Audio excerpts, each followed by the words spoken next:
Jay Calderon Boxing Talk. What's up, y'all? It's your boy Jay Calderon, Stand Clear Entertainment, and we're about to get into this week's boxing talk. We're going to do a quick recap before we get into the upcoming fights. First, over the weekend, we had the big unification showdown. Terence Bud Crawford making history as only the third man in boxing to ever win 4 world titles in one weight division in over 100 years of boxing.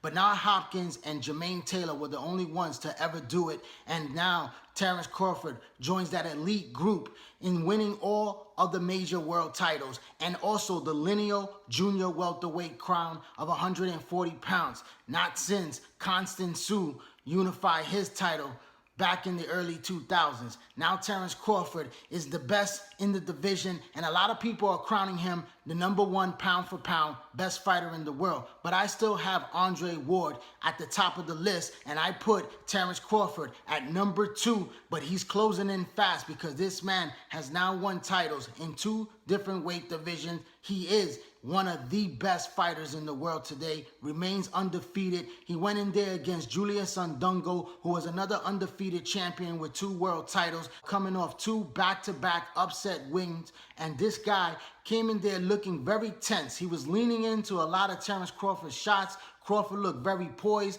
relaxed in there. In the first 2 rounds, it was an easy looking fight for Terence Crawford as he was able to drop his man in the second round. Indongo was able to survive that second round, but he never could get off his rhythm, making a lot of mistakes and throwing some looping shots that Terence Crawford was able to see from a mile away. And Crawford was able to pinpoint his shots and land beautifully with a body shot that just dropped Indongo in the 3rd round. And Indongo could not get up from that punch. It was all over. Terence Crawford in his backyard of Lincoln, Nebraska became the unified undisputed champion. A great victory and a great punctuation to making history. What's next for Terence Crawford? This is possibly his last fight at 140 pounds. I know a lot of people are screaming Mikey Garcia. A lot of people would love to see that fight. That is a big fight, but I don't think that Bob Arum has that in the cards for Terence Crawford. I believe there's a bad relationship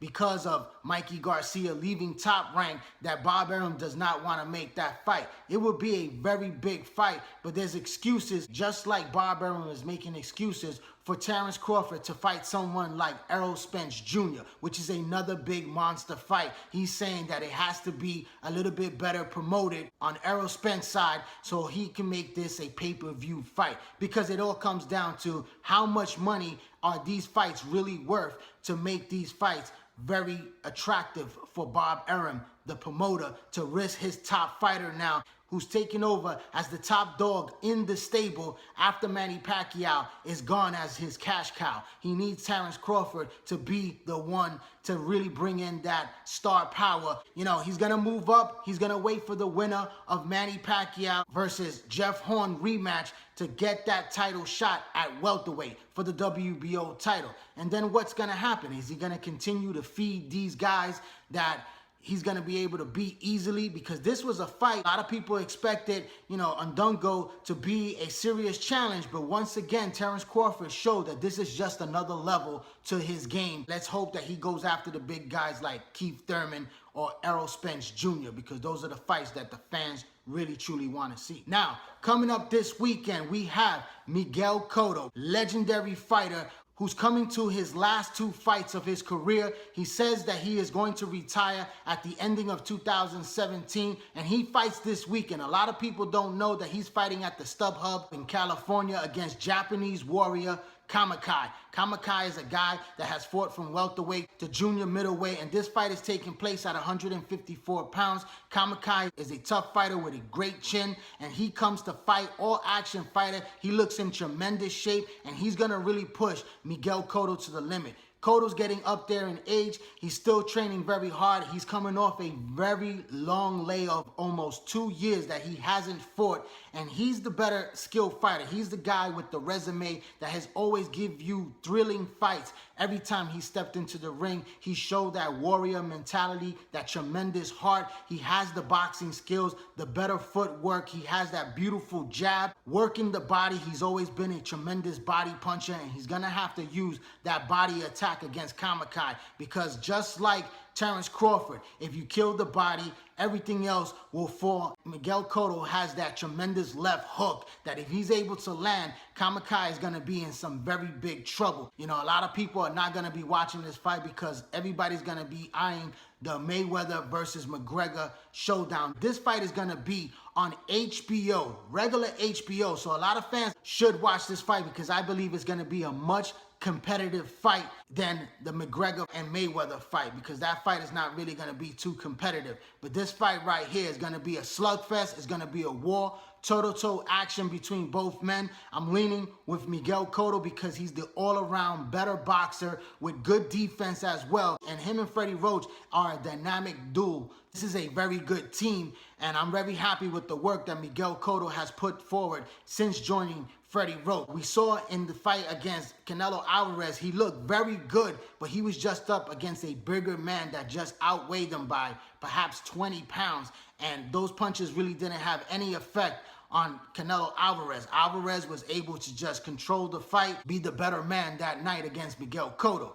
Cotto is fighting for a vacant world title, WBO junior middleweight crown, and that is a fight that will put him once again a world champion. And then after this fight, what's next? He signed with Golden Boy for a 2-fight deal, and Golden Boy is looking like they're gonna put David Lemieux, a middleweight that fights at 160 pounds. So that means Miguel Cotto will have to get close to that 160-pound weight limit to fight a guy like David Lemieux. That's a very attracting fight. That's a dangerous fight because Lemieux, he's a very hard-hitting puncher, a guy that can knock you out with just one shot. But Miguel Cotto has always showed that sturdy chin to take a very good shot. Miguel Cotto is still the all-around better technician in there to outwork a guy like David Lemieux. Lemieux is a stationary fighter that comes forward. He likes to be aggressive, and he likes to just load up with big shots. And if he can't blast you out of there, then Miguel Cotto has a very good shot in beating a guy like David Lemieux. So I think that's going to be his ending fight in December, which they're planning. Or, you know, maybe another fight with a guy like Canelo Alvarez if Canelo is able to get past a guy like Triple G. I know that's the fight that Miguel Cotto wants. I'm pretty sure that was in an agreement with Golden Boy if he signed the 2-fight deal, that if Canelo is successful, he doesn't have to give a rematch to Triple G, because they already stated this in the contract that there is no rematch for Gennady Golovkin if Canelo Alvarez is victorious in that fight. And I believe that the deal with Miguel Cotto is probably to get that Canelo Alvarez fight in December. So we have to wait and see how these fights play out. But I'm rooting for Miguel Cotto because he has been one of Puerto Rico's greatest fighters, and he's definitely a future Hall of Famer, first ballot for sure. Moving along to one of the biggest sporting events of this century, and that's the fight between Floyd Money Mayweather returning for his 50th fight against UFC's MMA's top multi-division champion, Conor McGregor. Now, this is a fight that a lot of fans like it and a lot of fans hate it. True boxing fans believe that this fight is a joke. McGregor has never stepped into a boxing ring as a professional. This is his first fight, and he's going up against one of the very best. Now, I know they're trying to sell this fight a lot, that Mayweather is 40 years old, that he hasn't fought in 2 years. This guy is going up against a bigger man, fighting at a higher weight class at 154 pounds. This fight is going to take place in the junior middleweight division. Conor McGregor is definitely the bigger guy. He is a hard-hitting puncher. He's also a southpaw, and he has a very unusual, unorthodox style. He's going to be throwing punches from all different angles, using his martial arts technique, but he can't be able to use his kicks. He can't be able to use his grappling, you know, his wrestling moves. It's not going to be able to apply in the ring. This is a straight up fight, toe-to-toe, hand-to-hand combat. Floyd Mayweather is one of the best defensive fighters in the history of boxing. This guy's defense is just so good that it's hard to land cleanly and hurt this man. You know, Mayweather has a great chin. He's been rocked by guys like Marcos Maidana, and Shane Mosley was the only man to land a beautiful time shot that really rocked Mayweather and buckled his knees. But Mayweather was smart enough to hold and smart enough to survive that round and then take control of the fight and dominate the rest of the way through.